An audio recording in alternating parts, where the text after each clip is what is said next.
Welcome to the Always Better Than Yesterday YouTube channel. I am your host, Ryan Hartley. This channel is for heart-centered leaders just like you. I hope our time spent together helps you leave a heartprint where those around you are left better than yesterday. These interview sessions are sponsored by our great friends at Elevate Online Marketing. On episode 206, I'm going to be resharing the episode from 1 year ago today with Dr. Bruce Lipton. The reason I'm specifically sharing this episode again, not only because it's been a year since we were joined by this great human, but because the powers that be on a well-known video platform decided that something that Bruce said within the episode needed to be removed because it breached some form of standards. Well, here we go. I'm sharing it again because there is so much truth that is coming out in the world which Bruce was saying all along. It's episode 206 with Dr. Bruce Lipton, internationally recognized leader in bridging science and spirit. He is a stem cell biologist and the best-selling author of The Biology of Belief. I hope that you enjoy this conversation second time round, and if this is the first time you've ever listened to Dr. Bruce Lipton, listen very carefully. There will be some things that no doubt challenge the world perspective. It might challenge your own perspective. Lean in with curiosity, and I hope that this conversation expands your heart and your mind and helps you take the power back. It's 206 with Dr. Bruce Lipton. Dr. Bruce Lipton, welcome to the Always Better Than Yesterday podcast. How are you? Ryan, I am so happy to be here with you and our audience because it's a wake-up call for the world right now. And so thank you for giving me a little platform to say hello to the world. It's honor and privilege is all mine. And I'm going to start fast-paced, if that's okay with you, and then I'll give our audience a chance to circle back and hear some of your concepts. But I listened to the wisdom of yourselves, and in it you said that the future of leadership is mammalian. And it's fractal geometry that kind of gives you the confidence to say that and to predict that. I'd love to know, you can see here, heart-centered leadership is what we're all about here, Always Better Than Yesterday. Oh. Explain to me how you came to that conclusion. Oh, okay. Well, fractal geometry is how you put structure into space. And all of us everywhere, probably every listener on here has taken what is called Euclidean geometry when they went to school. That's the one with the triangles, the cubes, the spheres, the physical structures, and we did all that stuff. And I go, but try and make nature using that geometry. You know, when we were kids, we made a tree, like a Christmas tree was a triangle with a stem on the bottom, you know, and stuff, very simple, but it doesn't replicate nature. And in about early 1980s, Benoit Mandelbrot at IBM was using a fractal equation in a supercomputer at that time. And I go, what do you mean? I go, a fractal equation is an equation that goes on into infinity. I go, what the hell does that mean? I go, well, here's a fractal equation. Take a line, cut it in half. That is the formula. Now, how you do it is you take a line, you cut it in half, and then you repeat that again using the half. And you put it back in, you cut that in half, and you get a quarter. And then you cut that in an eighth. And I say, well, how many times can I cut that? I say infinitely, down to atoms. You could keep cutting and cutting and cutting and cutting, and it repeats itself. That's the most important part because it's the same equation. Take a line, cut it in half. Repetition in that equation brings one of the most important insights to our world, and that is this. Using fractal geometry, Mandelbrot found out he could throw an equation into a computer and print out a fern plant, a snail, a tree, a river. And I say, well, why is this so important? And the answer is this. The structures in nature actually are created by fractal geometry. So they're repetitive issues. If you look at a river, you got all the little tributaries to it. And then I say, look at a little bit farther away and you got the main river with then the tributaries. And every time you look at it, it's like the same structure. Even if you get to the small little creek, there's also little tiny creeks coming in. So it's a repetitive pattern. as above, so below is a mathematical principle in fractal geometry. So whatever is made out of fractals, it means that the structure at any one level is very similar to the structure at any other level. They use an analogy. They use Russian Matryoshka dolls, which are wooden dolls, and you open up one, and inside is another one that looks just like the first one, but it's smaller. And you open that one up, and then there's another one inside. And I say you can keep opening these up, and they're smaller, smaller. The smallest one has the same characteristics as the largest one. As above, the same character up here is the same character down here. That is a principle. So I say, what does that mean? Then I say that nature is repetitive in its pattern, and that there our pattern that we're all familiar with is, let's say, the vertebrate pattern. Fish were the first vertebrates, then amphibians, reptiles, birds, and mammals. And I go, fine. I go, but human civilization is a coherence of cells coming together to create an organism called civilization. And I say, as civilization evolved, it went through the same patterns that vertebrates went through, a reflection. So the first human cultures were fish cultures. I go, why?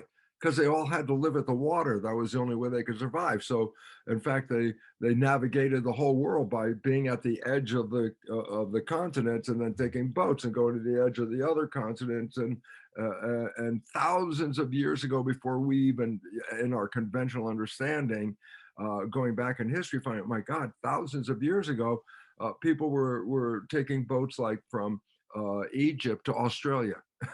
And this is over 10,000 years ago. So I say, so they were mariculture, meaning they lived at the sea. But once we developed enough technology to go inland, make a well, a viaduct, whatever, then the populations moved from the coast inland. They took the water with them. That's an amphibian. Amphibian starts in the water, but takes the water and goes on the land with it, okay? And then I go, then what? I say, well, the next level of agriculture, that's what it was. So the first is mariculture, then agriculture. And then I said, but the next level of human organization was more reptilian. I said, what's that? They're machine-like. As a matter of fact, reptiles are almost like digital when you see them move. And I go, it was the industrial age that we became like reptiles, okay? And it's interesting because we always talk about the industrial age is fueled by oil. Like, so, and where does oil come from? The dinosaurs. And I go, what are they? And I go, those are the reptiles. So our whole civilization is using the blood of the dinosaur, and its character is dinosaur. Very, take everything you want, rip it all out, do what you want. I say, that was cool. It got us to this point. And then I say, but along the way, the reptiles even took a branch off that they took their machines and learned how to fly. I go, oh, so we went, let's go back. Started with mariculture. Then we went to agriculture. So I go, we fish, amphibian.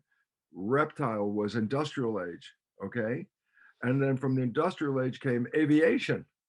So it was the aviation age.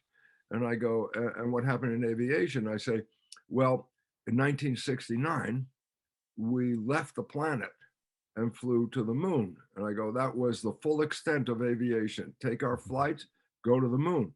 I said, what happened when we got to the moon, 1969? I go, well, people had the first opportunity to see the Earth looking back from the moon. I go, what happened then? Well, that was the age of the hippies, 1969. I go, what were the hippies about? Take care of yourself, take care of the kids, take care of the environment. I go, that's called nurturing. Nurture the kids, nurture the environment, nurture ourselves. I go, nurturing, that's the character of what are called mammals. That is in their definition, nurturers. So we went from fish, mariculture, then we went to amphibians, agriculture, then we went to reptiles, industrial age, machine-like things. Then we went to aviation and birds. And then from birds, the next level of humans was to see the planet from a distance and say, oh my God, that's all there is. We have to take care of it. Oh, take care of it. That's called nurturing. So the evolution is pushing us now from the industrial age where the oil is running out. The system is collapsing, just like dinosaurs, it's collapsing. But the only way to preserve ourselves is to start nurturing ourselves and nurturing the planet. Take care of it, because we've created a mass extinction with our behavior by Mm. undermining nature. So, you know, how do you get out of mass extinction? Like I say, you better start coming back and loving nature and start taking care of it, because nature is pushing us out. Why? Mm. We've upset the garden. We're collapsing the web of life by human behavior. So we're given a choice right now.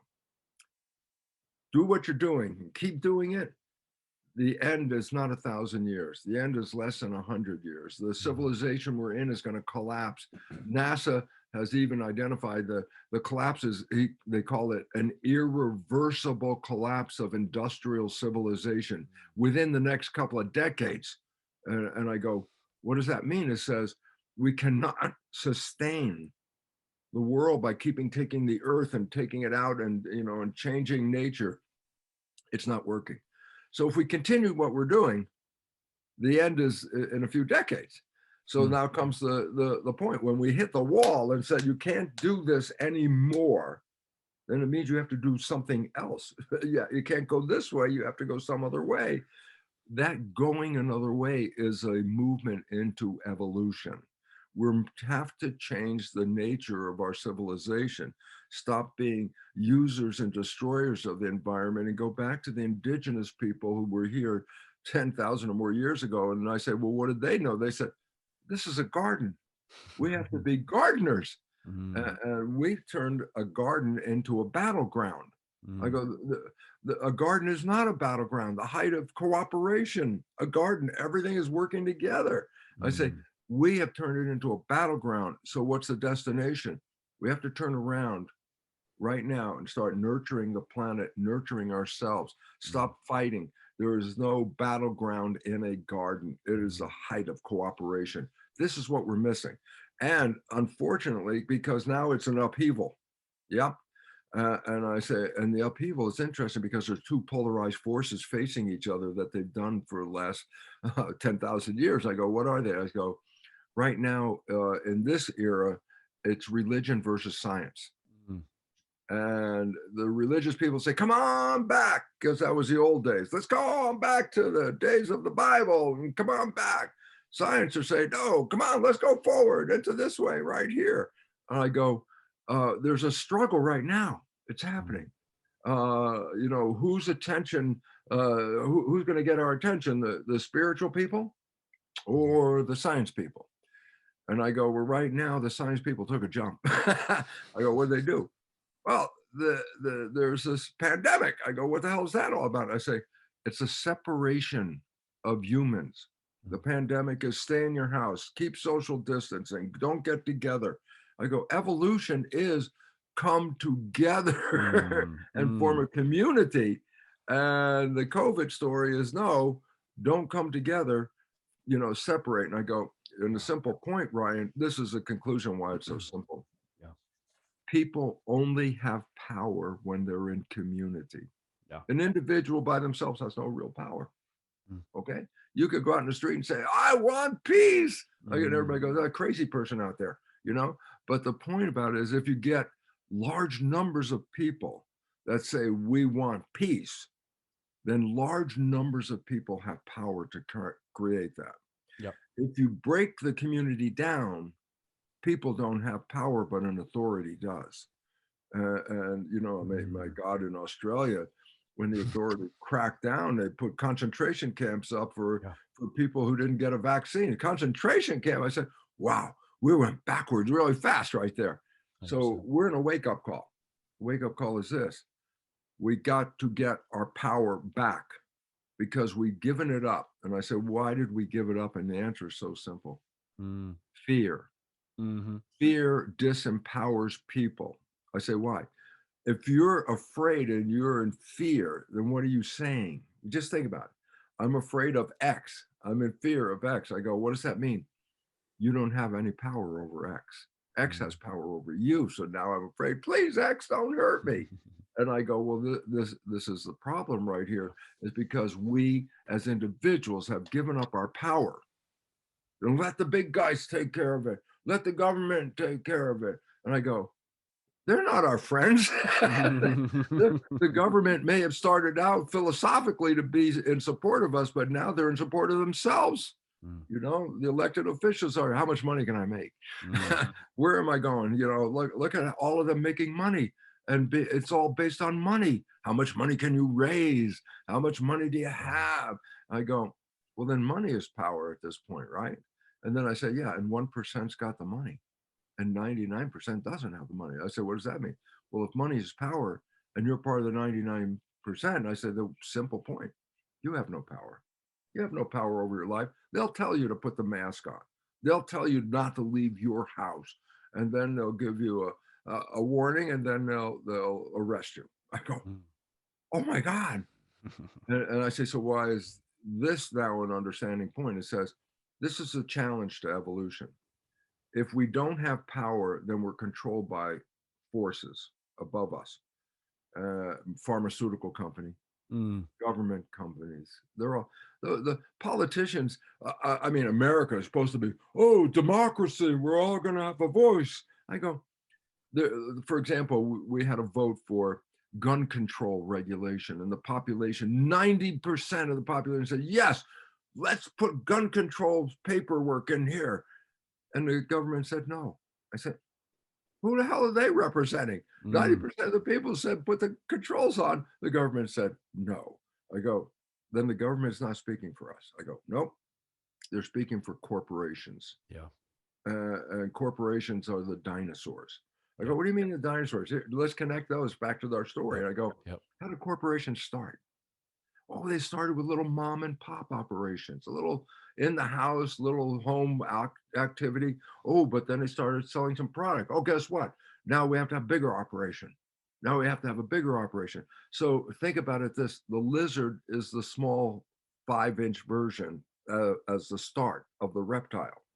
I said, yeah, but when it ended up, I said 50-foot lizard. I go, it's the same model as the 5-inch lizard. It's the mom and pop shop that blew up into dinosaur proportions. I go, so significance of that. And I go, because in the dinosaur, there's a small controlled little brain. That's why dinosaurs failed. They had a walnut-sized brain and 50-foot body. Awareness dropped out. Yeah. So, you know, I always love it because General Motors was making something called the Humvee, you know, that military version thing.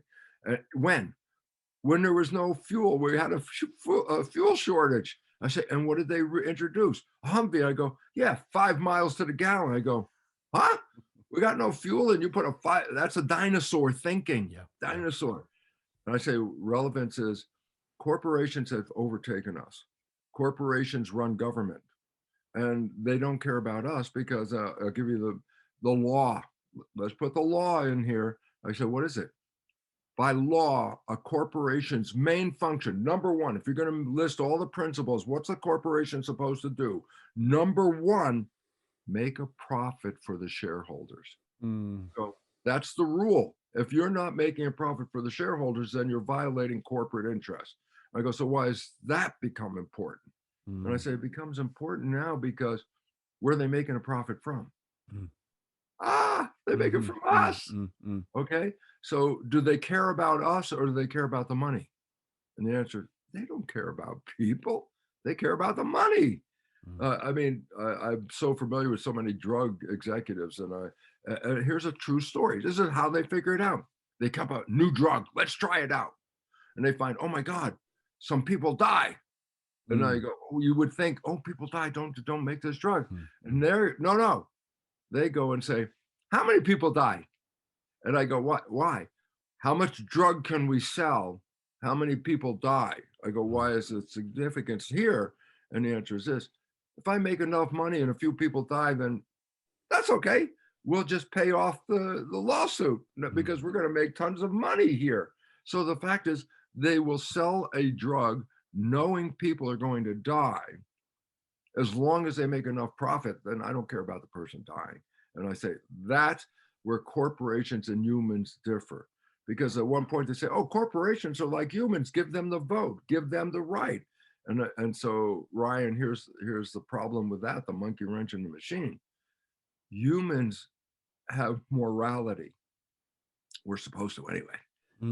don't kill things. Okay. We're supposed to have morality, but corporations have no morality. They just have a mission. How much money can I make? That is the mission by law of what a corporation is.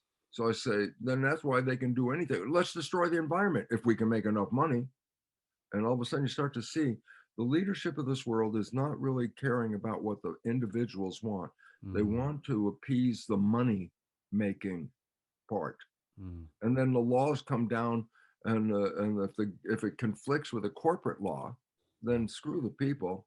Let's give the corporation their due. And that's once we gave up and we said humans are like corporations are like humans and have the power of a human. I go, no, they don't.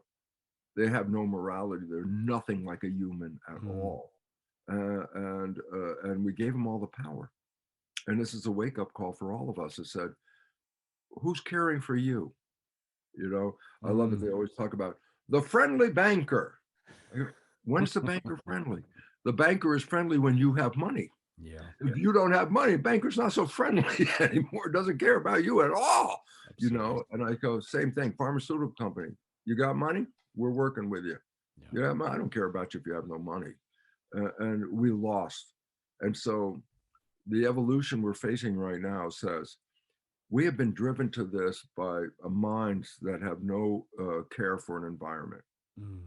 Take what you want, do what you want, throw crap into the water, all this kind of stuff. Dig out the natural resources. It's like, what's our future if you do this? The answer is, it's already happening. Extinction. We're not in harmony with each other, obviously, and we're not in harmony with nature. And I say, well, that you got two choices here. Follow the money or follow the harmony. And right now, unfortunately, this is a tug of war, and corporates are winning because fear. Because once you're afraid, you give up power. Fear is a definition. I'm afraid. And I go, well, then who's going to help you? Who's got the biggest stick? Who's the one with the biggest clout? Let's give them the power. And I'll wait here for them to fix it. And I go, they're clubbing you over the head at this point, and we have to wake up. I'm sorry I went on a tirade a little bit.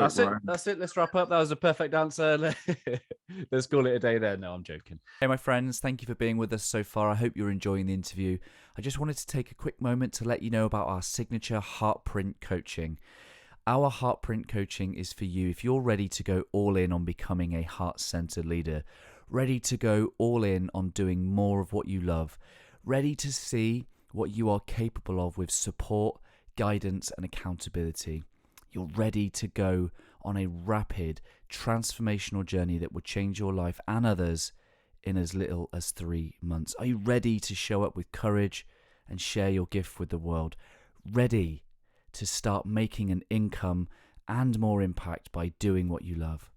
Ready to start leaving your legacy where those around you are left better than yesterday? In our Heartprint signature coaching, in our time together, I'll help you lead from your heart set. I'll help you develop other people and your team. I'll help you bring your heart work to the world. I'll help you start leaving a legacy and capturing examples of your impact. I will help you be someone you love, to do more of what you love, and to serve people that you love. It's an amazing opportunity for someone who's ready to go all in and be a heart-centered leader. I'll throw in loads of other bonuses, including your life languages profile, access to our Master Heart and Mind membership, and even some Always Better Than Yesterday merchandise. Head to abty.co.uk/coaching to find out more, and I look forward to connecting with you very soon. That's abty.co.uk/coaching. Here we go. Back to the interview. That was an amazing answer. And, I was listening very closely, and it just reminded me that over the course of, listening to your books and reading your books, like, you've introduced me to a level of science and that I was never taught, the idea of Lamarckian evolution, for example. No. Oh my God, you're English. How could you do that? He was French. Absolutely, but it's and they nailed him for that too. Okay, absolutely. And when you talk about the nature of evolution isn't competition and survival of the fittest. It's actually collaborative in nature. And then that quote you shared from 1809, which talks about the end of human civilization will be the point where they disconnect from the very nature that sustains it. It's a very, very powerful realization. And I guess this has been your life for, 30, 40 years in cell biology, where 50 years, great serve, because, many people have looked at you. I guess you used the word heretic. Oh, yeah, because I'm challenging the church. The church of what?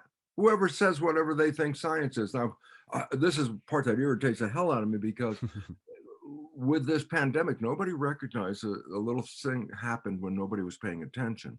I go, what was it? Global government. And what do you mean global government? I said, who set up the rules for the pandemic? A small little group of people, including Fauci and Bill Gates. And I say, the whole world all of a sudden said, what do you guys want us to do? Okay, we should do this. So in India and in Africa and in England and in South America, US and Australia, what do you want us to do? And all of a sudden we did it. We locked up people and we put people away from each other. And I go, why did we do this? Fear. They sold it as fear. There's an interesting article in the Guardian, and you should know that paper, right? The Guardian. It's a wonderful paper. Let me just see if I can just pull it up, because I want to read it to you. Oh my goodness, I got so many of them. I can't read it right now. I'll tell you what. Let me tell you what the article said. Ready? They were worried because they wanted to get everybody to get the vaccine, and there were people who were not getting the vaccine. And this was from an excerpt from a British government advisory group on how to handle behavior in a pandemic, from the advisory group. And what was the suggestion from the advisory group? People are not afraid enough. Scare them more. Wow. And then tell them how to resolve the fear. I say, scare them more. You're all gonna die. But if you get the vaccine, you can save your ass. And I go, and they've been pushing that mantra. And the fact is this: the data does not support this. It's manipulated data. And the irritation that really galled me the most was when Fauci stands up and he says, if you doubt me, you doubt science. I go, who the hell made you the Pope of science? There is no Pope of science. There's no one opinion of science. Science is a collective understanding where everybody contributes something. And he said, if you doubt me, then you're anti-science. And that's where all of a sudden the public, anybody who doubts this stuff, is crucified in the public as being an anti-vaxxer, a throwback, and they name you and they criticize you and they make you look like an idiot. Why? Because they pick the data to say, this is our science. And I go, I have Bruce Lipton in my computer right now, because I have the web science that they don't report. And the science they don't report says, don't do that vaccine, folks. The vaccine is a terror. It doesn't fricking work. I go, why not? I say, well, they call it breakthrough. We got breakthrough COVID here. What do you mean breakthrough? Breakthrough simply defined means the vaccine does not stop this or infect it in any way. So get more vaccine, get another booster. Hey, it didn't work in the first place. What the hell are you going to get another booster to the same thing? It does not work that way. And the idea is, oh, we're just going to vaccinate everybody and then there'll be peace on earth. And I go, they also are beginning to learn a very important fact of biology, which I've been talking about years, and it's actually from Lamarck even. When environments change, the organisms adapt. When when the vaccine that Pfizer came up with started to influence it, organisms, when people were infected, when they copy the virus, there's two ways of copying a virus: the DNA, the nucleic acid, the code. There are proteins that copy the DNA. Well, there's two different proteins to copy DNA. One of them copies perfectly. You could have 1,000,000 bases, or those are little chemicals in the DNA, in a gene. You could have 1,000,000, and they copy the gene with this copy device, and 99.99% of the copy is 100% accurate. You know, in other words, that's a perfect copy. And that way I replicate the virus, okay?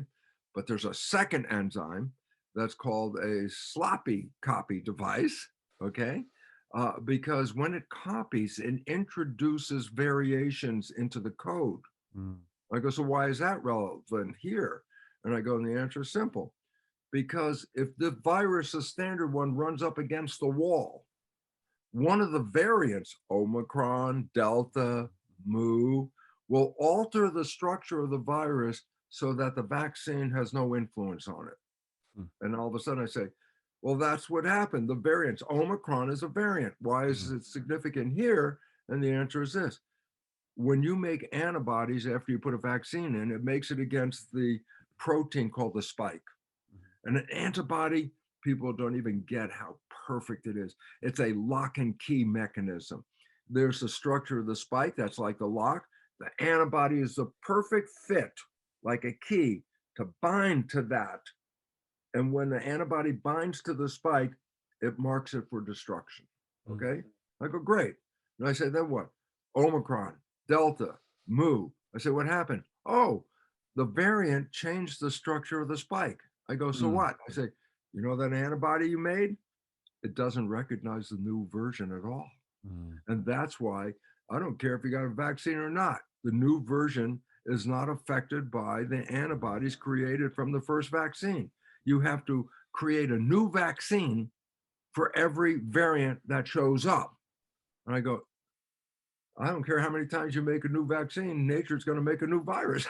That's the way it always has been. So the vaccine is useless.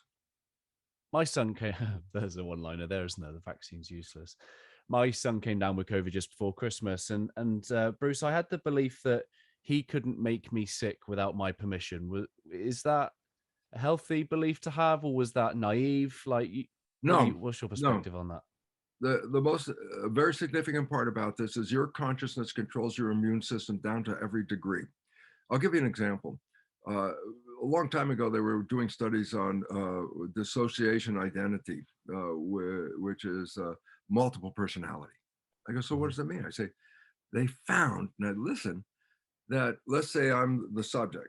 In my conventional personality, A, I have an allergic response to strawberries that I can get actually sick and die from, get hives and go through an oversensitive response. And then they say, well, what? When that person's personality switched to a different personality, B, they could eat all the strawberries they wanted. Wow.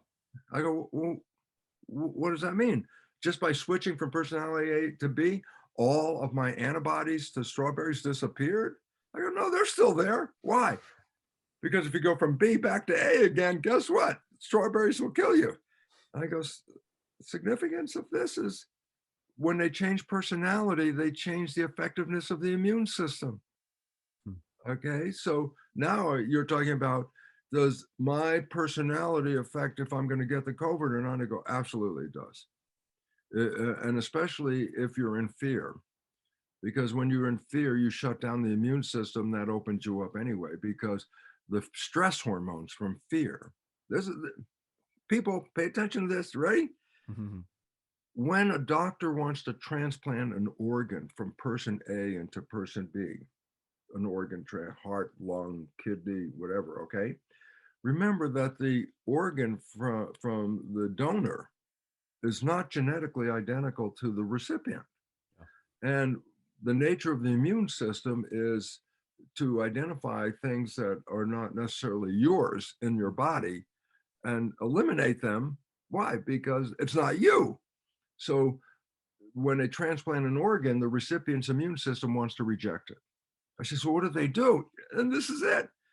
They give the patient stress hormones before the operation because stress hormones shut off the immune system. And so this way they can do the transplant and the recipient's immune system is not going to reject it. So I go, what's doing this? I go, stress hormones. I say, watch the news. you already have shut down the immune system. And this is the Yes. most important fact is fear gets you ready to run from that invisible tiger that's chasing you. And when you're running from the tiger, where do you want your energy? Let's say here's a human body, he's running from a tiger. Where do you want the energy? Should I grow more beard? No, don't waste the time on that. Okay. Should I build some more, body up and get some strength? I say, not now, man. You're running from the damn thing. So here's the point. When stress hormones are introduced in the body, they shut down functions that are not necessary, that are using energy. But I need the energy to run. So the stress hormones find whatever systems in your body that you do not need when running from that saber-toothed tiger and shuts them off until after you escape the tiger. Because I'm going to use all of the energy to run away from the tiger. So stress hormones redirect the whole function of the body, not from growth. When we're happy in a good place, we're in growth and taking care of the body, maintenance, fixing, cleaning, energizing, doing all that stuff. But when you're running from the tiger, it's like, nope, I want all of the energy to run away. So I shut down functions. I shut down growth and maintenance of the body. I go, how do you know? I tell you, because everybody's experienced it. When you start to get afraid, guess what? You feel queasy in the gut. You feel, they call it butterflies in the stomach. I go, what's that? It's fluffy. It's not, something's wrong in here. I go, what's going on? Stress hormones shut off the blood supply to the gut because it's not necessary to grow, digest food, maintain the body. I need the energy to run away from the tiger. So when you feel that queasy, it's the stress hormones causing the blood vessels in the gut to squeeze shut. And that's where you get that funny feeling, because then when the blood vessels are shut, it pushes the blood to the arms and legs. So I can run away from the tiger. So I go, okay, number one, in growth, my visceral functions are taking over and cleaning my body, maintaining it, fixing it, repairing it, and keeping me in good health. But in protection, I'm not going to use that because I need the energy to go to my arms and legs, because that's how I'm going to escape the tiger. Now comes the one I just mentioned just before. And I said, the immune system protects me on the inside. I got a bacterial infection. I'm being chased by a tiger. Which one do you want to have energy? You want to split the energy? I go, who cares about the bacteria? If the tiger catches you, the bacteria is not your problem anymore. It might be the tiger's problem by this point. And I go, so the immune system is shut down because how much energy does that use? I say, have you ever been sick? You may not have had the energy to get out of bed. I go, where's the energy? It's like the immune system, when it's working on something, will zap the energy of your body to work and protect you. Yeah. So running from the tiger, I don't need the immune system, so stress hormones shut that off.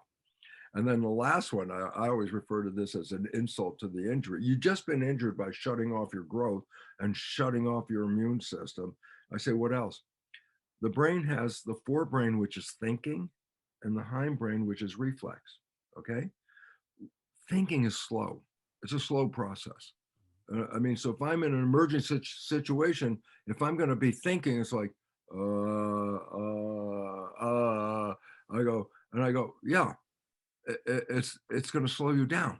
So the same stress hormones that cause the blood vessel in the gut to squeeze shut, they squeeze the blood vessels in the forebrain, the thinking part.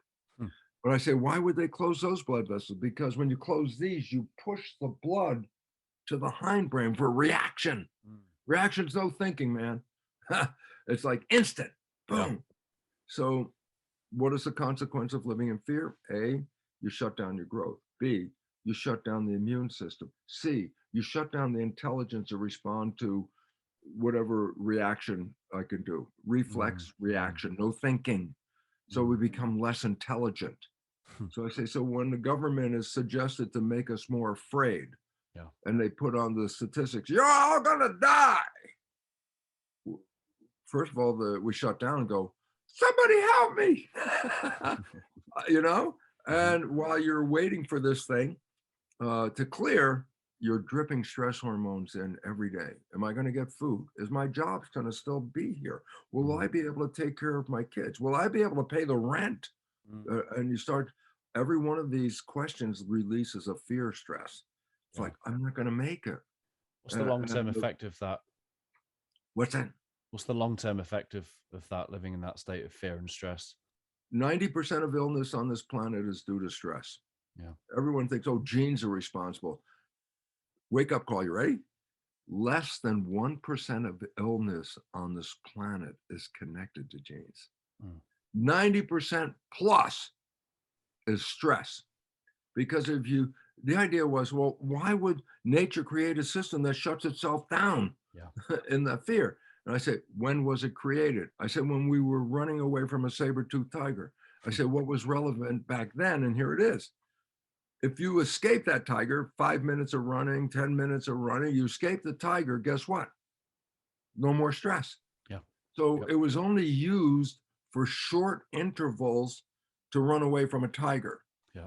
Now stress is 24/7, 365. Every day stress. Can I get the food? Can I get the rent? Can I get health care? Blah, blah, blah, blah, blah.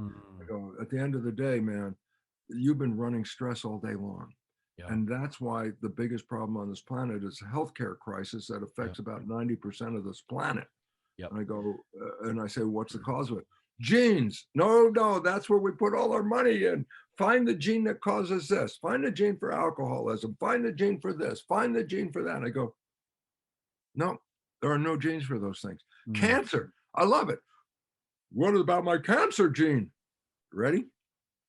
There's no gene that causes cancer. Not one gene causes cancer. Cancer is a result of 20 plus genes being turned on at the same time. I say, what's the chance of that being an accident? I go, no chance at all, man. That is a setup. That cancer is a result of altering our growth into fear and anger and all those things, shifts.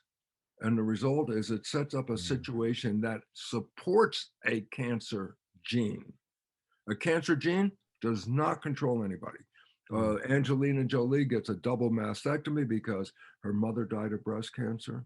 Her grandmother died of breast cancer. And she has the breast cancer gene, the BRCA gene. And immediately she says, oh my God, I don't want to die. I'm going to cut my breasts off. And then I go, wow. 50% of the women that have the breast cancer gene never get the cancer.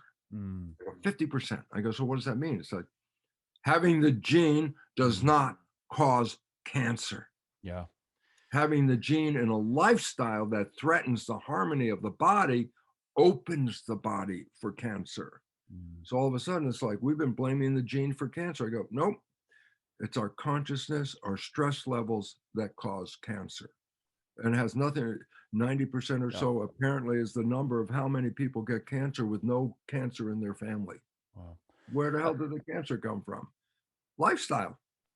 That's really powerful. And many of the listeners will be in leadership positions where they're able to influence the environment with which people spend a lot of their time in the workplace. And, you know, there are daily stressors, whether it be the inbox that's filling up and the task list, the deadlines, the shitty leadership style traits that certain people demonstrate, you know, power and authority. Where do they start? How do they start to use their heart-centered mammalian influence to be aware of some of this stuff? I guess to start with is understanding the impact of stress and how can they have a positive influence, shall we say? Well, the classic statement, a truism that we've known forever almost, is knowledge is power. Let me say the same thing that now applies to today's world. I say, a lack of knowledge is a lack of power. And I go, so what does that go from here? I go, you have been programmed to believe you're a victim of germs, bacteria, blah, blah, blah, this and this and this. As I said, once you program yourself as a victim, you have given up power to more powerful people to help you avoid being the victim. So then what have you become? Powerless. I say, where did this start? And I say, COVID story? I'll tell you where it started. Day one. I said, what does it mean? They came up with a statistic. Day one, COVID is a killer. It's going to kill millions of people in the US. They're going to kill over 2 million people in the US. I said, every year we have flu season. Everybody goes, oh yeah, get your flu shot. Most people, who gives a damn, get the flu shot, whatever, blah, blah, blah. This year, you're going to die. It's like, huh? And as soon as they put the fear in and they showed death, and then they showed pictures of, you know, emergency rooms overrun and tents where they're going to serve people and all that. And I go, if anything, you're filling them up, those tents, because you're scaring them. Yeah. And when you scare them, their immune system shuts down, and they're open to any damn thing besides COVID. They're open to everything at that moment. And I go, it was fear.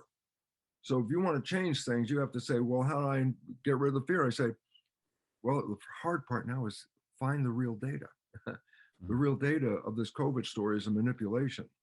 Not that many people die. It's not even that much greater than a normal flu. But if I take a normal flu and take the population and scare them that they're going to die, then I'm going to exacerbate those numbers like crazy. Why? Because of the COVID? No, because of the stress hormones from the fear of the COVID. So I say, I want to take my power back. And I said, well, then stop being afraid. And it's very hard, because everything is now, be afraid. Be afraid of who? Your neighbor. Why? Yeah. Oh, they didn't get the vax. I hate that person. Yeah. And in Australia, they say, put them in a camp. Separate them from the world. 2022. It's crazy. It's crazy, because this is what the Nazis did in Germany. How did they first round up the Jews? It wasn't on money or anything. They first rounded them up because they're unclean. Jews make disease. What do? Make a camp, put them into a place, put them all over here into this area, and don't let them out. Because if you let them out, they're going to bring the disease with them. So the Nazi story started with what? Fear of disease. These people are unclean. Jews are unclean. And then therefore we must separate them from the population. I go, the vaxxed and the unvaxxed. The unvaxxed are the unclean. Separate them. Don't let them out of the house. I mean, even in Canada and Brunswick, that, you know, they even stopped them from going to the supermarket. Nuts. You know, it's like, at least there was enough compassion in other countries. It's like, okay, you can't go to this store, you can't go to the concert, you can't go get the bar, but you can go to the drugstore, the food market, and the liquor store. The three that were open, they said, oh, if you're unvaxxed, you're allowed to go there, because that's life, man. But then even in Canada, they even took that one away, say, no, if you're not vaxxed, you can't even go to the supermarket. I go, what the hell are you people doing? It's nuts. And I just want to thank you for being so open and honest and so forthright with your views and your opinions. And you know, you are changing lives with your work and your insights. A very good friend of mine, Phil Walker, he had a brain injury. Yes. And he was told that he'd never walk again. And yet he tributes your work to changing his life. This understanding of epigenetics meant that within 6 to 12 months, he was back bodybuilding, competing again. And the only way he did that was because of his consciousness, because most people buy the projection of the doctor as truth. And if the doctor says you're not going to walk again, do they even make an effort? Oh, no, I can't walk. I go, if you say that to yourself, then this is epigenetics. Let's just simply get, what the hell does that mean? I say, all of us out here now have been programmed with a belief that genes control the character of our lives. Oh, cancer genes, this gene, that gene, and that the genes turn on and off and control our lives. I say, summarize, what is the meaning of that on the average person in the world when they hear this? And the answer is this: as far as I know, I didn't pick the genes I came with, and there's the character of my life. If I don't like the character of my life, I can't change the genes I came with, so I'm stuck with that character of life. And then on top of that, the genes turn on and off by themselves, And so you could be just walking down the street, and today the cancer gene says, cancer, let's have cancer. And I say, so put those together. I say, what is the consequence of the belief of that? And the answer is, I am a victim of my heredity. Whatever's passed down through my family, I'm going to get it, and I have to live with it. I have no power. The genes did it by themselves. I'm a victim of my genes. And I go, okay, ready? Clearing up and getting the facts. What is a gene? It is a molecular blueprint to make a protein. I go, okay, what does that mean? I go, proteins are the building blocks to make this physical body. In my lecture, I refer to them like a giant Lego kit, a Lego kit with 100,000 different pieces, with different pieces. I said, and you assemble it this way, you made a muscle cell. You take some of those pieces and assemble it this way, I made a brain cell. So the proteins are the pieces. The proteins have to be replaced, so you need a blueprint. The blueprint is the DNA. And I go, and here comes the whole thing where it falls down. You ready? Go into an architect's office, and let's say she's working on a blueprint, and you lean over her shoulder and ask her this question. Excuse me, is your blueprint on or off? As you look at, what are you crazy? It's a blueprint. There's no on and off. It's a blueprint. Precisely. A gene is a blueprint. It has no ability to turn itself on. It doesn't know what the hell it's doing. It has no, like awareness of my job is to know. I say, who's the architect that reads the blueprint? I go, oh, consciousness. And I say, then genes don't turn on and off by themselves. They're turned on and off by our consciousness. And I say, well, that's control above the gene. Here's the gene. Here's consciousness. Consciousness is above the gene. Well, in the Latin of biology, epi means above. I go, so what? Like, what do I call skin? Epidermis. I go, what does that mean? Well, just below the skin is a layer called the dermis. And I say, so what does epidermis mean? Above the dermis, epidermis, skin. Now I say, old story. This character is under genetic control. What does that mean? Genes control this character. That's what we've been programmed to believe, okay? Now I say, no, that was the old science. The new science is called epigenetic control. This character is under epigenetic control. I say, what does that translate as? You ready? Control, epi, above, control above genes, epigene, epigenetic. I say, what's controlling above the gene? I go, consciousness. I go, significance. Genes don't turn on and off by themselves. They're controlled by our response to the world. And as we change our response to the world, we change our genetics. Then comes down to, is the world offering you growth, or is the world offering you protection? I go, then you're interpreting the world and controlling your genes. If the world is offering you growth, you go out there, you're vital, you're healthy, you're active, you're doing all kinds of things, great. But if the world tells you to be afraid, you're going to die, then you go inside. Protection is this. Growth is this. Open, take it in. Protection is this. Close it down, protect me. I say, you can't grow when you disconnect yourself from the environment. You can't live inside a shell. You need to connect. So the more we shut ourselves down, the more we're disconnected. The more we're disconnected, then the problem is the genes are going to have all different functions. In protection, they're not offering growth. In protection, they just want you to be isolated. And so all of a sudden, epigenetics says this. It's my consciousness that's the architect that selects the blueprints called the genes to make the structure I need. I said, what structure do you need? I said, what do you believe? I need to protect myself? Oh, then I'm going to do the building and put myself like that. And I go, it was only designed to use for 10 minutes at a time. It's not 24/7, 365 protection. It's impossible. Can't survive that way. Can't do it. You've shut yourself down. The only way you can live is to be open. And I go, so here's the point. Growth is open and move to a stimulus like love, food, something you enjoy.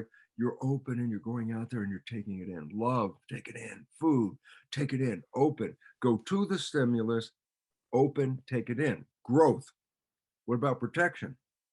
Go away from the stimulus and close yourself down. I say, well, first of all, you can't go to a stimulus and away from a stimulus at the same time. You can't do both. You got to be one or the other. Oh, you can't be open and closed at the same time. I say, then the significance is profound, simple, and clear. Growth, you're open to the world and you assimilate the things you need. Protection, you close yourself to the world and block everything out. And therefore I go, well, then how long can I stay in protection? I say, not too long, man, because the longer you stay, it's a disability in here.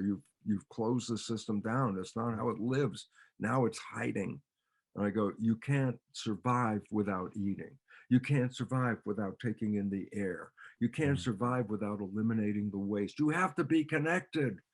And I go, in a state of fear, you shut it down. So I say, you can't be in growth and in protection at the same time. They're different behaviors. And I go, and the world is putting us where? In growth? Absolutely not. The world is shut it down, folks. Hide in your house. Put the mask on. Don't get too close to the other people. I go, holy crap. Yeah. Because evolution is the opposite. Evolution is open, creating with the garden, being a gardener, not to pillage the garden, but to support the garden like the indigenous people of this planet have known and we have forgotten.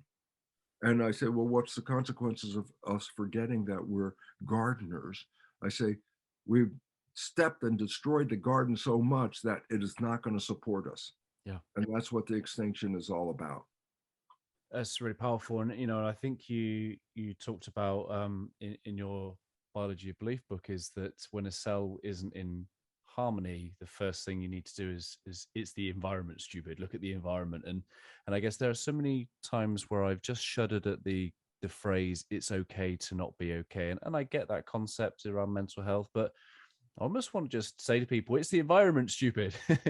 How might I phrase that in a more tactile way to people to help them realize that? Well, it's basically to recognize this. Is the status of my health a reflection of what's going on the inside? And I said, no, the status of your health is a reflection of what's going on the outside. Yeah. And if you're not dealing with the outside in an open way to support and be the gardener, then you are destroying the garden without contributing anything positive. We're stepping all over it.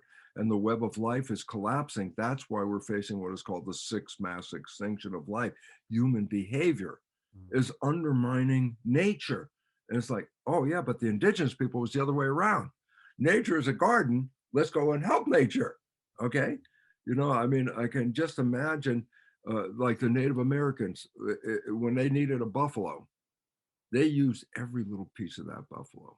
Every piece, the skin, the hooves, the bones, the meat, everything was used. And then the white people came west, and what did they want? Buffalo skin. And there were thousands of buffalo. What did they do? Shoot 1,000 buffalo. And then do what? Take the skin, leave all the rest of the buffalo on the ground. The Indians were like, what? You crazy people. You're crazy. So we killed them. So now there's nobody to say we're crazy anymore, you know? Get rid of the indigenous people. Why? Because they're the ones that are spiritual and in connection with the earth and its harmony. Interesting point. Wherever Britain took over a country, they essentially rounded up and defeated the indigenous people because they had a different belief system. The indigenous people were the ones that would kill one buffalo. The people who came over kill 1,000 buffalo. Don't even care about the meat. Don't care about anything. Just leave it rot. Oh, beavers. We're going to make beaver hats. Kill all the beavers. Make lots of hats. And I go, so our world is antagonistic to the indigenous people. Yeah. And therefore, the big issue was to eliminate the indigenous people. And they did that. In America, they killed millions of Native American Indians. In Canada, they did the same thing. Aboriginals in Australia, they did the same thing wherever they went, okay? Africa, wherever. Except New Zealand. Mm. I go, what's different about New Zealand? The British Army couldn't beat the natives. Hmm. The Maori were much more fierce warriors than the British could ever imagine. Mm. And it's the only country on this planet where the British had to sign a treaty with the natives because they couldn't get rid of them. Hmm. I go, and what's the significance today of that? And I go, the Maori Aboriginal voice is part of the government, part of the culture, part of the world. There's spirituality built into the country because it's built from the original Maori who were there. Mm. They even have such honoring of the environment that they were one of the first countries to do what? Take a piece of the environment that they felt was, their spiritual places, certain like a mountain, like Mount Taranaki, which looks like Mount Fuji in Japan. And what did they do? They took the area, they marked it off, and then they said, what? We're going to have people represent nature. Mm. So while people had government representatives in the government representing them, Mm. that 3 or 4 different sites in New Zealand now are run by actually people who represent nature. So before you Powerful. go into Mount Taranaki area, you have to get the approval of the local representatives of nature before you could disturb nature. Mm. And all of a sudden, that was one of the first places on the planet where nature was given a voice for the first time that said, don't destroy this piece of property right here. This is spiritual and safe from you. And the rest of the world says, if you can take something out of it, get it. Mm. What did we do to the American natives? We gave them the worst piece of crap land after we pushed them off from the fertile, rich, beautiful places they live and said, you can live in the desert. And that was really cool until guess what? Mm. Ooh, you got uranium under your desert. Well, now move you over, go over here because we're going to take the uranium. And so basically, we got rid of indigenous belief. And I go, but the indigenous people were the only ones, the Druids in England and around that area, were the only ones that recognized nature as a living system. Yeah. And we don't own nature. That's a mission statement of science from Francis Bacon way back. Francis Bacon set the mission statement of science, which is what? To control and dominate nature. That's the mission. And I said, well, how's that working out? I go, well, we're facing a mass extinction. I don't think it's working out pretty good because we've undermined nature to the point it won't support us. Yeah. And That's so really it's a wake powerful.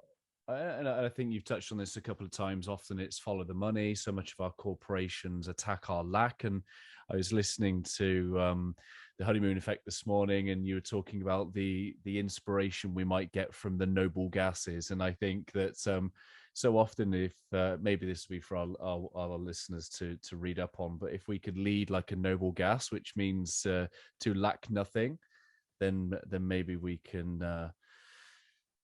I don't know. What do you think about that? Why? Well, that's the mission statement. So let's just say, what the heck are the noble gases? I say, the periodic table of elements, there's 116 or so elements, all different ones, and they're in columns. And the one column called noble gases is helium, argon, krypton, xenon, strange gases like that. And I go, what's unique about them and versus 90 plus of the other ones? I say, they don't make chemistry. In other words, you don't find like helium chloride. I say, no, helium doesn't form chemistry. I go, why not? Because of all the atoms, the noble gases, the only ones that have spin perfect balance. Because the electrons are all perfectly packed in the right order. Take time to talk about it, but the order of the electrons is perfect balance. So all atoms spin like tornadoes. If an atom is in balance, it spins like a perfect top. Just spins perfectly. But if an atom is out of balance because the number of electrons is too few or too many, then it wobbles like this.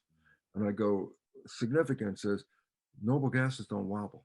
They spin perfectly.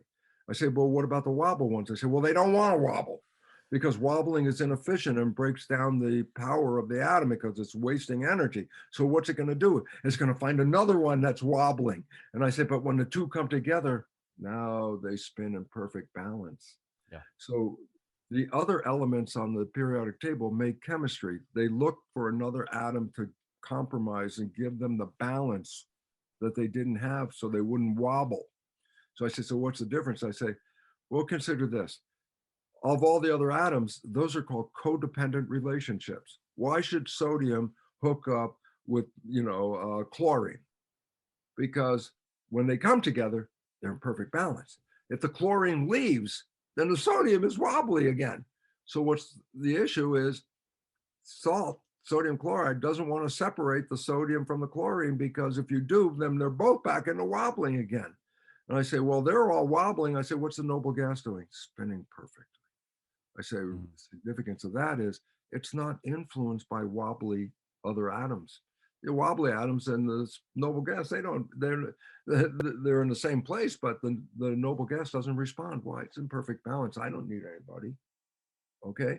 And I say, then what else is unique about it? Because when I was putting all this together, I said, oh, poor helium and noble gases, they don't ever have a relationship. They're all by themselves. And then I found out, oh my God, lasers are devices with noble gases in the tube of the laser tube. And when they put light into the tube, the noble gases absorb a photons of light. And I go, well, what happens? They were spinning in perfect balance and a photon hits them. That's energy. Boom. What happens? It's still spinning, but with more power and perfect balance.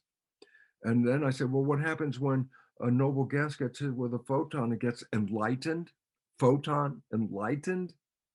It will hook up with another noble gas. And the two of them come together. And when the two noble gases come together and they're both in balance and they got a photon, they give off laser light.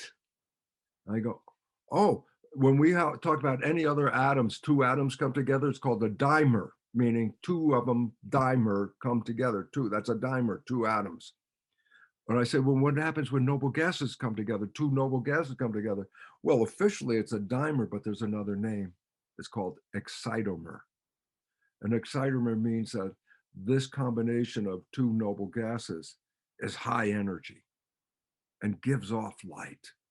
So I go, okay, are you a noble gas in the periodic table or are you another atom in the periodic table? I say the difference is this. If we're not in balance as individuals and we represent the 90 other chemical elements in the table, it says we're out of balance. The only way I'm going to find peace in here is to find somebody else and make a relationship. But then I'm going to call it a codependent relationship, because if they break up, then one of them's going to be afraid. No, don't leave. I need you. You can abuse me, but stay. I go, that's codependency. And I said, what about helium, let's say? If it hooks up with another helium, I said, it's not codependency. They're both spin balanced perfect anyway.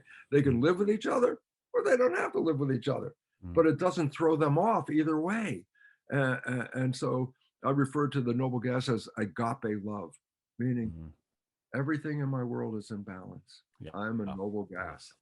And people have to move out of their imbalance into living in harmony, balance. And when we become that way, then all of a sudden the world is living in love and balance and spin and harmony, versus today where wobbling atoms are colliding with each other and creating all kinds of heat and all kinds of other issues. I go, so what do I want to be? I say, I don't want to be a wobbly atom. I say, well, how do I get the spin and balance? I go, knowledge. When I have knowledge, I am a free, independent element. I could hook up with somebody if I want. Even if I hooked up with another atom and they were a crazy atom, if they were a crazy atom, I say, I'm not going to be wobbly because they're crazy. I'm in balance. So I could like somebody even if they're a wobbly, but they don't affect me in a wobble. So we have to clear ourselves. So I say, how do you clear yourself? I say, we got to learn how to live in harmony with ourselves and with the environment around us. And then, it's important because I see time is a pain right here for us because I want to talk more. but I think if I was going to leave one of the most important caveats in the whole world is this. When we were young and growing up in our developmental era, we were being programmed by observing our parents and our community and learning what behaviors are necessary to be a member of a family and a community by observing them and then emulating their behavior. We download their behavior. I go, well, this is really cool, but most of that behavior is critical of us. Parents trying to get us to do better. That's not good enough. You don't deserve this. Who do you think you are?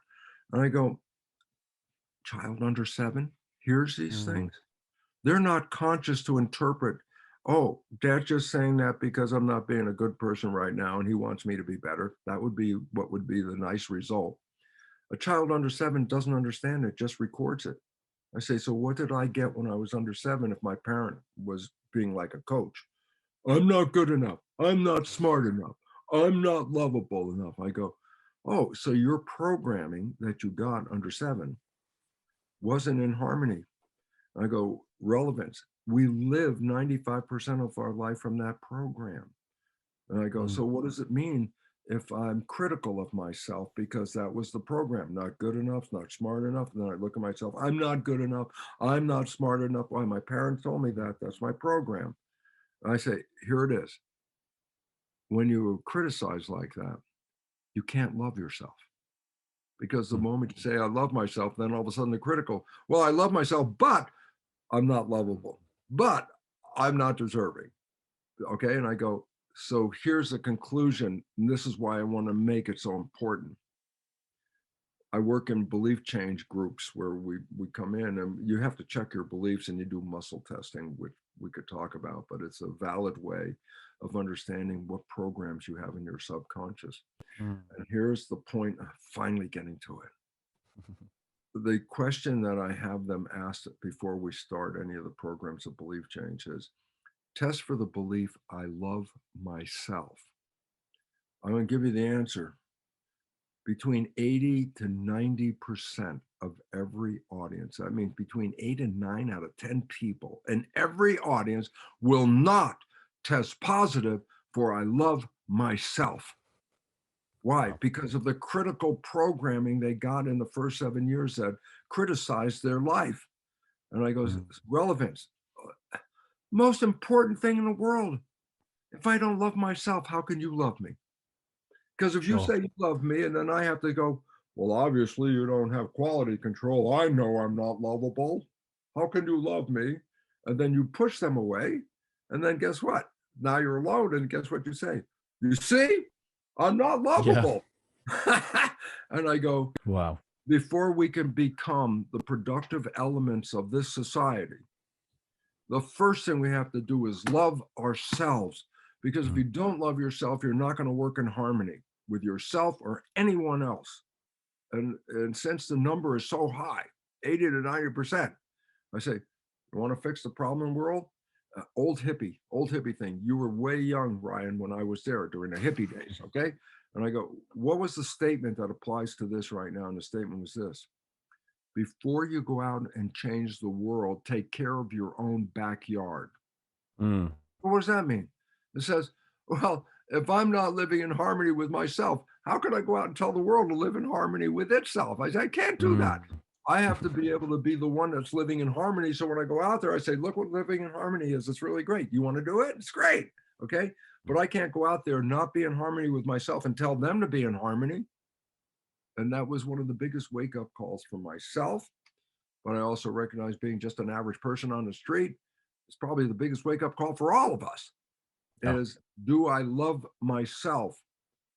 Because the answer is this: if you do not love yourself, you will not manifest a life you want to have on this planet. Because you'll always be questioning you know, your own self. Not good enough. Not lovable.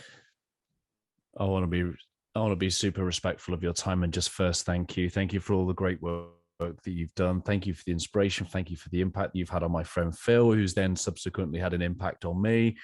And I'd just love to know what the phrase "always better than yesterday" means to you. Always better than yesterday? Is that the phrase? Yep. Okay. Well, this is what I'm talking about right now. I'm looking at my life from a place of not being in love with myself. And I'm going, it just doesn't work. I can't get a relationship off the ground. I'm not happy in any place I try. I'm looking for love, but it always is rejecting me, whether it's a love of a person, love of a pet, love of a job. I mean, people think of love as like, oh, it's two people. I go, well, look, you can, if you're a chef, you can be in love with cooking.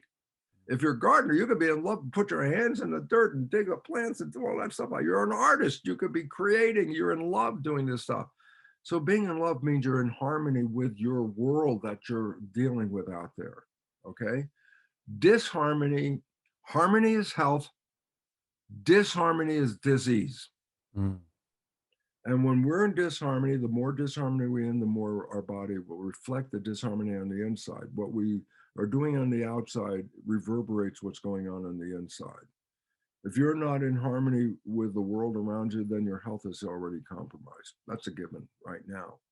And if your health is compromised, then you become a victim because the so-called COVID, if you're a healthy person, COVID, you can get COVID, go through a miserable 10 days or so of, flu garbage. Bleh. But after that 10 days, guess what? You are now totally immune to that system, not like a vaccine. And I say, well, who are the ones that are getting sick in this COVID plague? I go, compromised people are getting sick. Healthy people are not getting sick. I said, what do you mean compromised? I go, anything that challenges your vitality before the virus even shows up. I say, like what? Diabetes, heart conditions, okay? Obesity is the big one. Like 78% of serious COVID patients are obese. It's like, what a coincidence. I said, it's not a coincidence. 78% is not a coincidence. Yeah. And I go, in the US, because we're a sickly nation, I go, 60% of Americans have one comorbidity. Okay, ooh, that's not good. No, that's not the issue.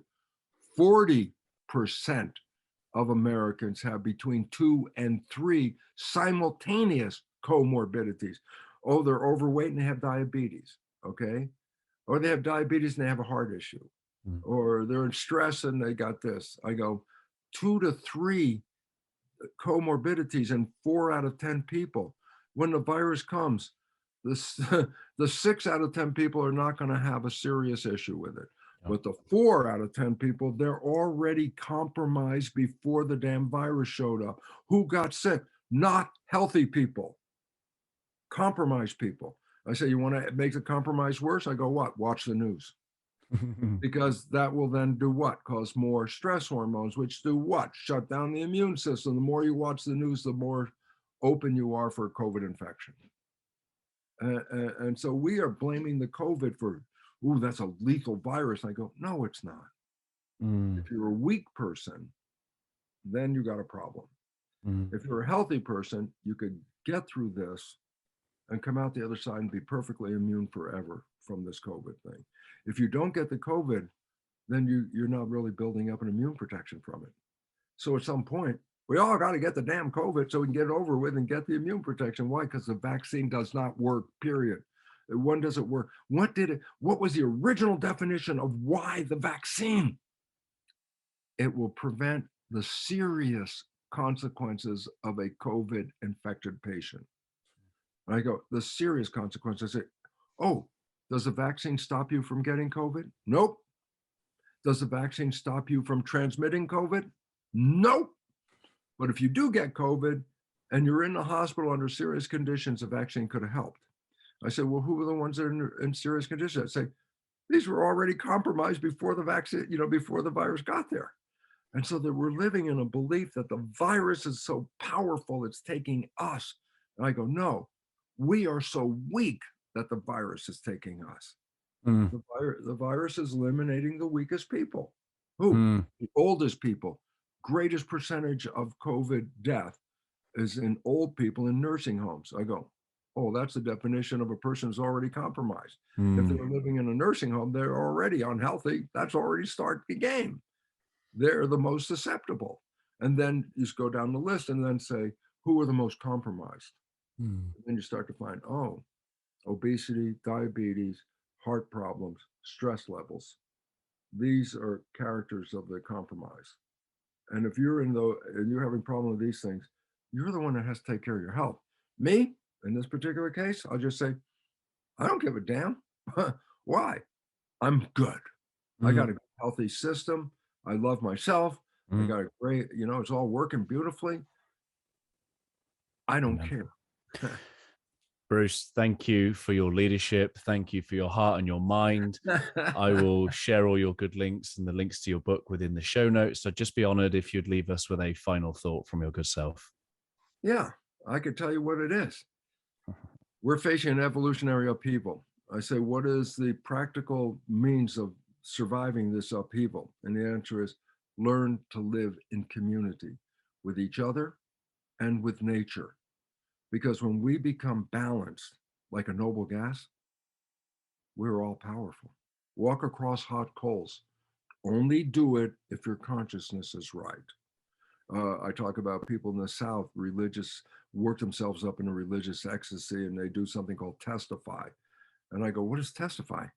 Testify is they do something no normal person in their right mind would ever do, but they do it because they believe God protects them.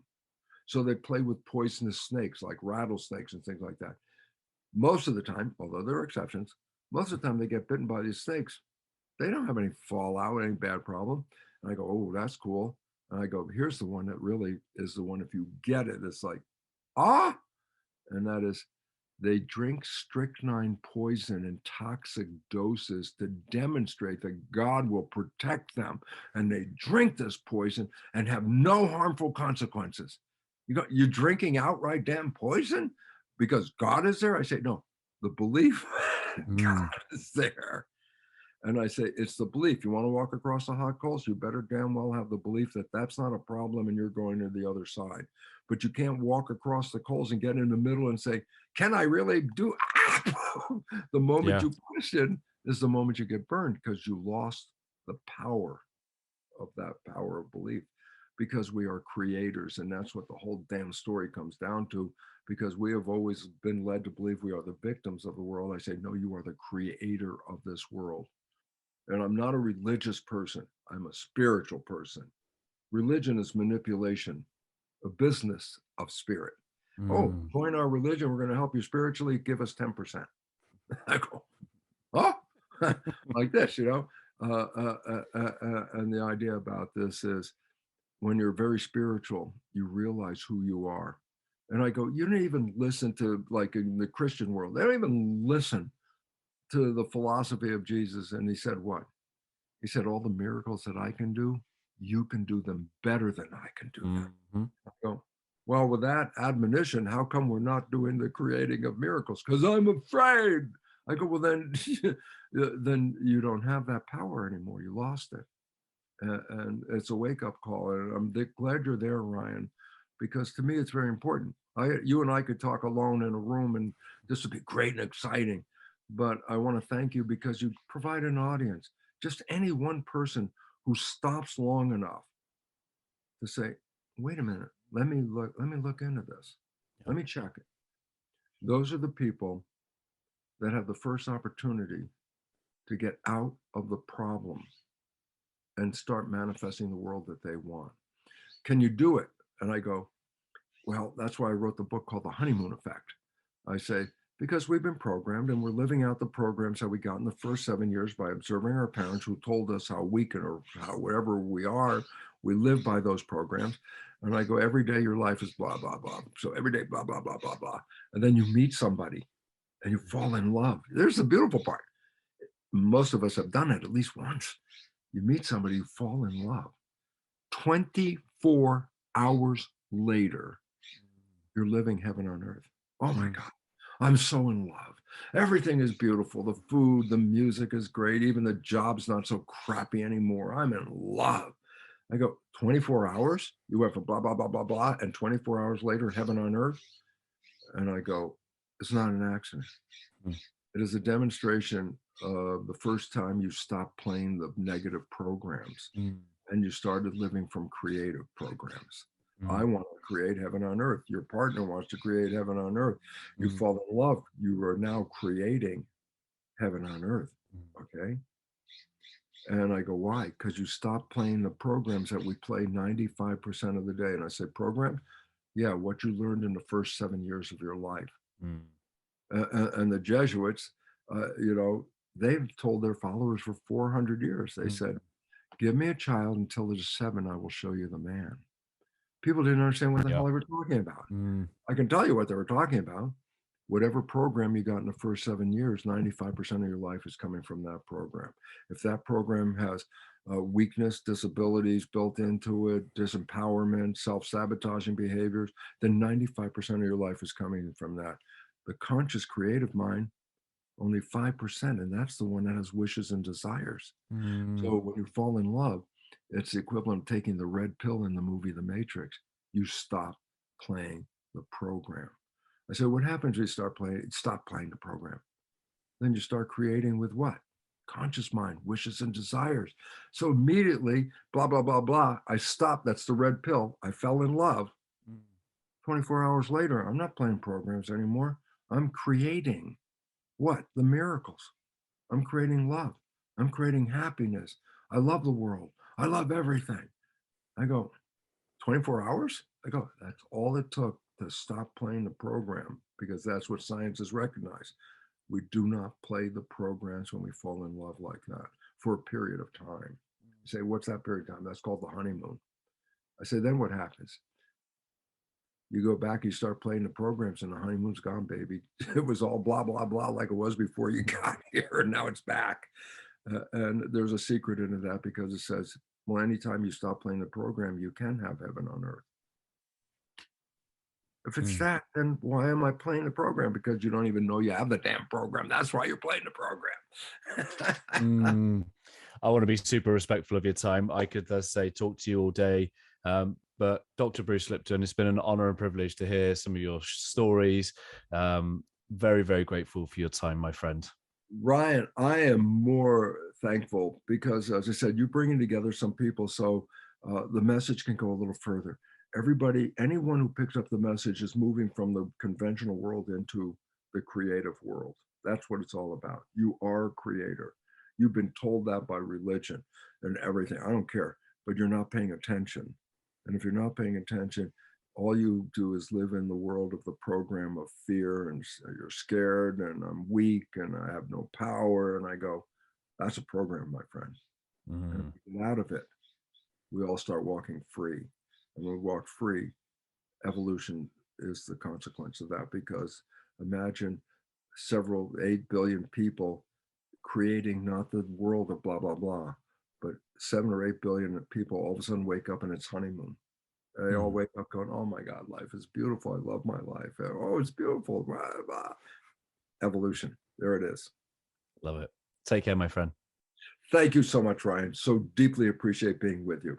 Thank you for making it to the end of the interview here on YouTube. I hope that our time spent together has left you a little bit better than before you push play. Before you go anywhere, please leave a comment down below, some of your key reflections, your key takeaways.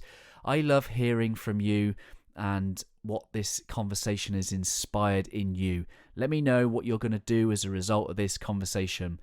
I will be back next Wednesday, where I will share another inspiring guest. To make sure that you don't miss that, please do subscribe, hit the bell, and you will be notified as soon as it goes live.